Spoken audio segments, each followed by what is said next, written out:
Sometimes in life, when we're trying to find our life purpose, when we're trying to find our calling, we spend a lot of time up here thinking of ways to get the goals that we want, whether that's more impact, whether that's more money, whether that's more time freedom, whatever it might be. We spend a lot of time up here, which of course there's nothing wrong with that. We need this. But I just heard an interview with a beautiful woman, did an interview with Marie Forleo, and she talks about the hunger that we all have, right? She talked about passion, how we're all looking for that passion, right? We sometimes follow that passion, which can lead us on the path to what we might feel like it's the path that we want to follow when it comes to our careers and life purpose. But she said she likes the word hunger a little better. And we all have those kind of immediate hungers, that quick little pleasure, that there's nothing wrong with those. We all want them, we need them as human beings. But she talked about the deeper hunger that we all have for a meaningful life. And I've said this so many times before that I truly believe that that's what we're deeply, truly want. And sometimes we don't know how to get there, or it's scary. And yeah, maybe we go on Amazon and buy some stuff, or we go somewhere else and just use those quick little ways to very superficially and very temporarily feel that deeper hunger that we have, which, like I said, we're human. There's nothing wrong with that. But that's why I always encourage a little bit of solitude, a little bit of silence, slowing down, so you can actually tap in and see what is it that I'm really hungry for. And the way that she also said, like, that meaningful life, right? And I've always felt this way, like there's something deeper, like I want to go deeper on my own journey. I want to be able to help on a deeper level, because in some ways, I forget who I heard this on an interview, that incredibly successful man, and he said, which I really resonate with this, that at some point after you get everything you've ever desired, all the money you've ever wanted and more, the relationship of your dreams, the friendships you've always dreamed of, you live exactly where you want to live, and maybe you have like a few houses all over the world in your favorite places. After you've achieved everything you've ever wanted, what we truly deeply want as human beings is to help each other. I just got chills, and I really resonate with that. I really believe that that's, like I said, all the other stuff, there's nothing wrong with that. I'm not saying you need to avoid that. But once we recognize that maybe there's a deeper desire that we have, and that hunger for a meaningful life that we have, how can we get there? And the beautiful question that this amazing woman had was, what breaks your heart? I just got chills again. Holy crap. I really like this topic. What breaks your heart? If it's people not having clean water, how can you, and don't remember, a journey of 1,000 steps, 1,000 miles begins with one step. Don't obsess about how am I going to help 1 million kids get clean water. What's the first step? Can you start making videos about it? Can you start writing blogs about it? I don't know. Where could you start? If what breaks your heart is the fact that people every single day all over the planet are hungry and don't have food,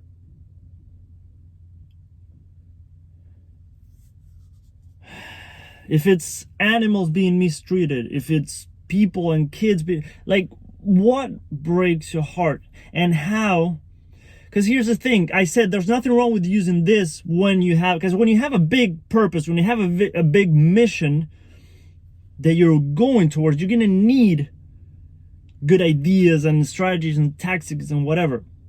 But when the going gets tough, when things get tough, when you're tired and you don't want to make more videos, when you're tired and you don't feel like reaching out to people, when you're tired and you're exhausted and you can't keep going, this won't keep you going, in my opinion and experience. But this down here, and that connection with other human beings, and that the feeling of that empathy and compassion of like, I can't even imagine what their journey is like. And when you are going through really tough things, and you realize that the mission that you're going for is way bigger than yourself,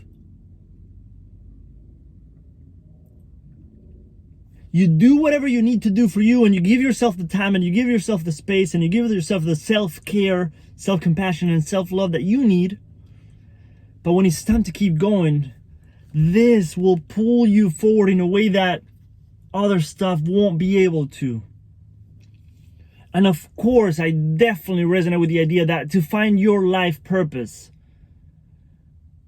I don't think that's a mental brain thing. Your body will tell you with the things that you get passionate about and you get enthusiastic about and energetic about. And your heart and your soul will guide you. And I do really love that idea. And I like the quote by Mike Kahn, where he said in a video, a soul is nourished by what it gives, not by what it waits to receive. A soul is nourished by what it gives. What is that you want to spread in the world? Is it more kindness, more compassion, more love? What is it that you would like to see more of in the world? And I also like the other quote, which I can't remember who it's from, where it says, it's not about the goal itself. It's about who you become on the journey while pursuing that goal. And I know that's not the exact phrase quote, but I'm paraphrasing. So that goal, who you maybe need to, hope you know what I'm trying to say, who you need to become to reach that goal, who you're growing into, the best version of yourself, that is also an incredibly beautiful side effect of pursuing that goal. Not only all the beautiful feelings and emotions and incredible experience of actually doing what you're passionate about, actually going for something that lights you up and energizes you and makes you feel incredible, that you're actually, like that phrase, that the meaningful life, you're actually, what's the word that I'm looking for? You're actually providing, that's not the word, but providing something to the world so that when you leave, it feels freaking incredible.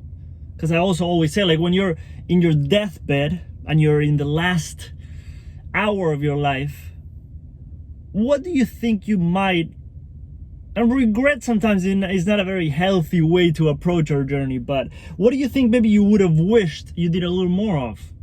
Collected a little more money? Had a nicer, newer car, a different car, better house, bigger house, more clothes? Or the beautiful, incredible feeling of the powerful impact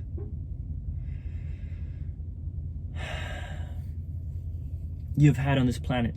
And it doesn't mean that you need 1 million followers to have an impact. You can do it with your neighbor, right? Love your neighbor as you love yourself, or something like that. I forget the exact quote again. Damn it, today's not a good day for quotes. But what is it that when you're on your last breath, you can look back and smile and be so proud of yourself for putting that fear aside, which the fear will be there to follow your passion and your journey,